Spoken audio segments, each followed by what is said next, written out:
क्या? अयोध्या की सारी सेना को पराजित कर दिया। अयोध्या की सेना को? केवल सेना को ही नहीं, वरन उनके सारे योद्धाओं को भी परास्त कर दिया। माताजी, भरत, सुग्रीव, लक्ष्मण, शत्रुघ्न, सबको भैया ने परास्त कर दिया। भरत, लक्ष्मण, इन सब के साथ तुमने युद्ध किया? क्यों? कैसे? छोड़िए ना इस बात को। एक छोटी सी लड़ाई थी, समाप्त हो गई। देखिए ना, हम आपके लिए कितने सारे कमल पुष्प लाए हैं, आपकी पूजा के लिए।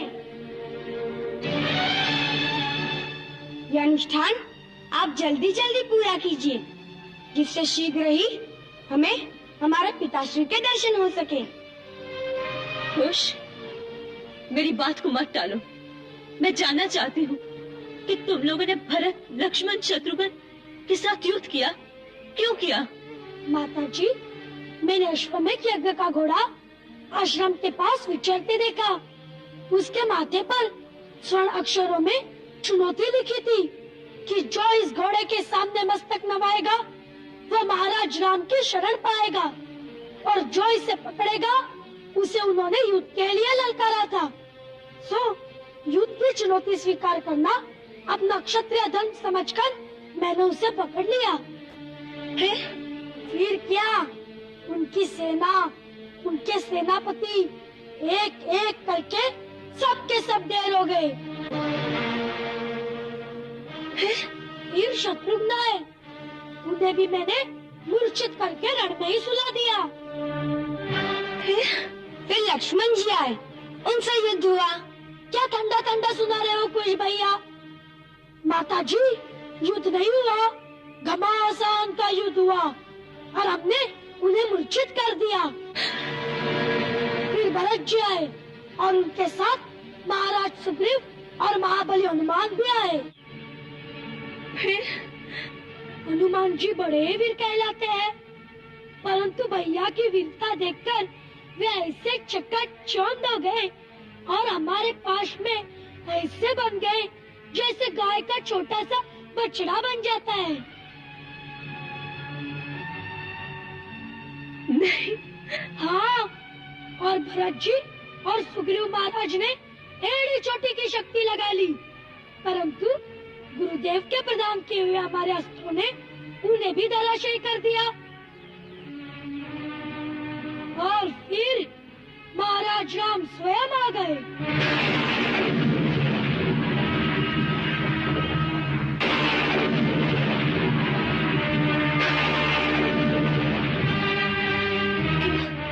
क्या महाराज राम स्वयं वहाँ आए थे और तुम लोगों ने उन पर धनुष उठा लिया?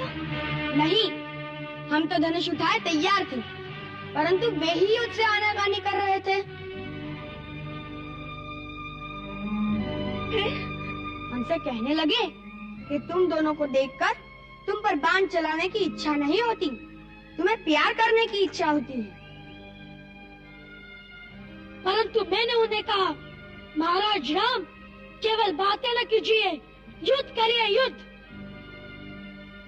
परंतु जैसे युद्ध आरंभ होने लगा, गुरुदेव आ गए और फिर उन्होंने तो युद्ध होने ही नहीं दिया।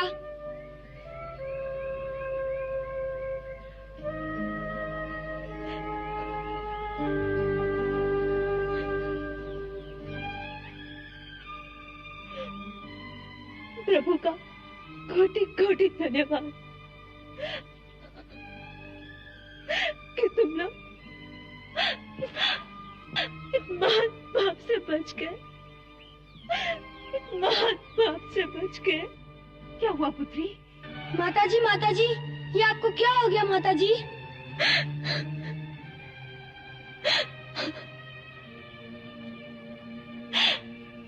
तुमने आज वो किया जो तुम्हें नहीं करना चाहिए था। इसका तो प्रायश्चित भी कठिन है।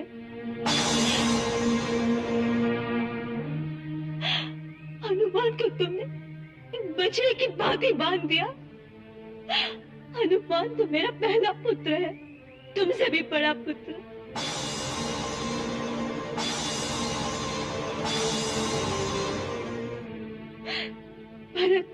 लक्ष्मण शत्रुघ्न ये भी मेरे पुत्र ही है।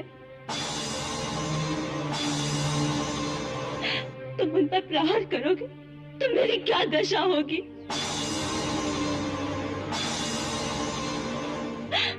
उस पर तुमने स्वयं श्री राम को युद्ध के लिए ललकारा। मेरी संतान अपने पिताश्री के चरण छूने की जगह पर उन्हें युद्ध के लिए ललकारे। मेरे लिए इससे लज्जाजनक बात और क्या हो सकती है?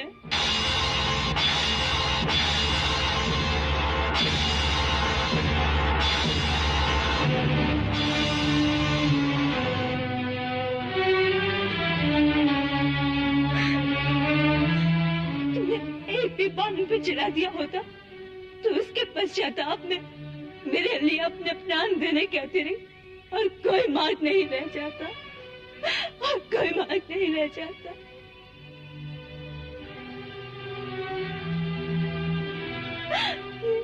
ये क्या किया तुम लोगों ने? क्या किया?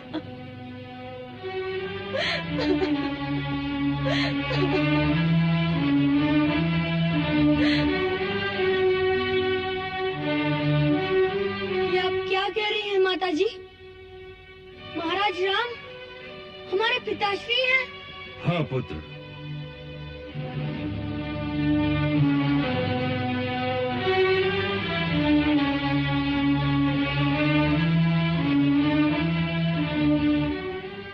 देवी सीता सत्य कह रही है। महाराज राम ही तुम्हारे पिता हैं।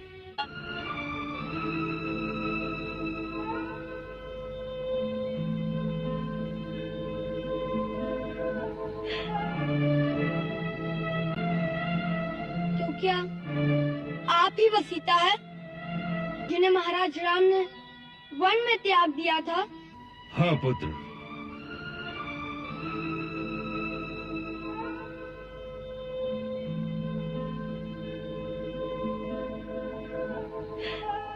मुझसे अधिक भाग्यवान और कौन होगा कि मैं उनकी पत्नी हूँ जिनकी तीनों लोकों में पूजा होती है।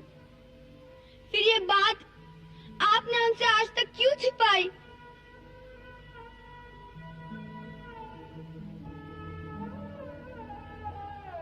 हर बात के प्रकट होने का उचित समय होता है। इससे पहले ये बात प्रकट हो जाती तो तुम्हारी माता के लिए कहीं भी सुख सुविधा से रहना असंभव हो जाता। हाँ, अब वो समय आ गया है जब तुम्हें अयोध्या वालों से ये प्रश्न पूछना होगा कि उन्होंने तुम्हारी माता के पवित्र आंचल पर निंदा के धब्बे क्यों लगाए। इसी दिन की मैं इतने वर्षों से प्रतीक्षा कर रहा था। अब तुम्हें अयोध्या जाकर घर घर में सीता की करुण कथा सुनाकर अपनी माता के पवित्र आंचल पर लगे हुए धब्बे को अयोध्या वालों के अश्रुओं से धोना होगा। उनके मन पर लगे हुए मैल को मिटाकर उनके हृदयों में महारानी सीता का सिंहासन फिर से स्थापित करना होगा। प्रजा का मत बदलकर उसे अपनी माता के सामने नतमस्तक करना होगा, जिससे उनके पाप का प्रायश्चित हो सके।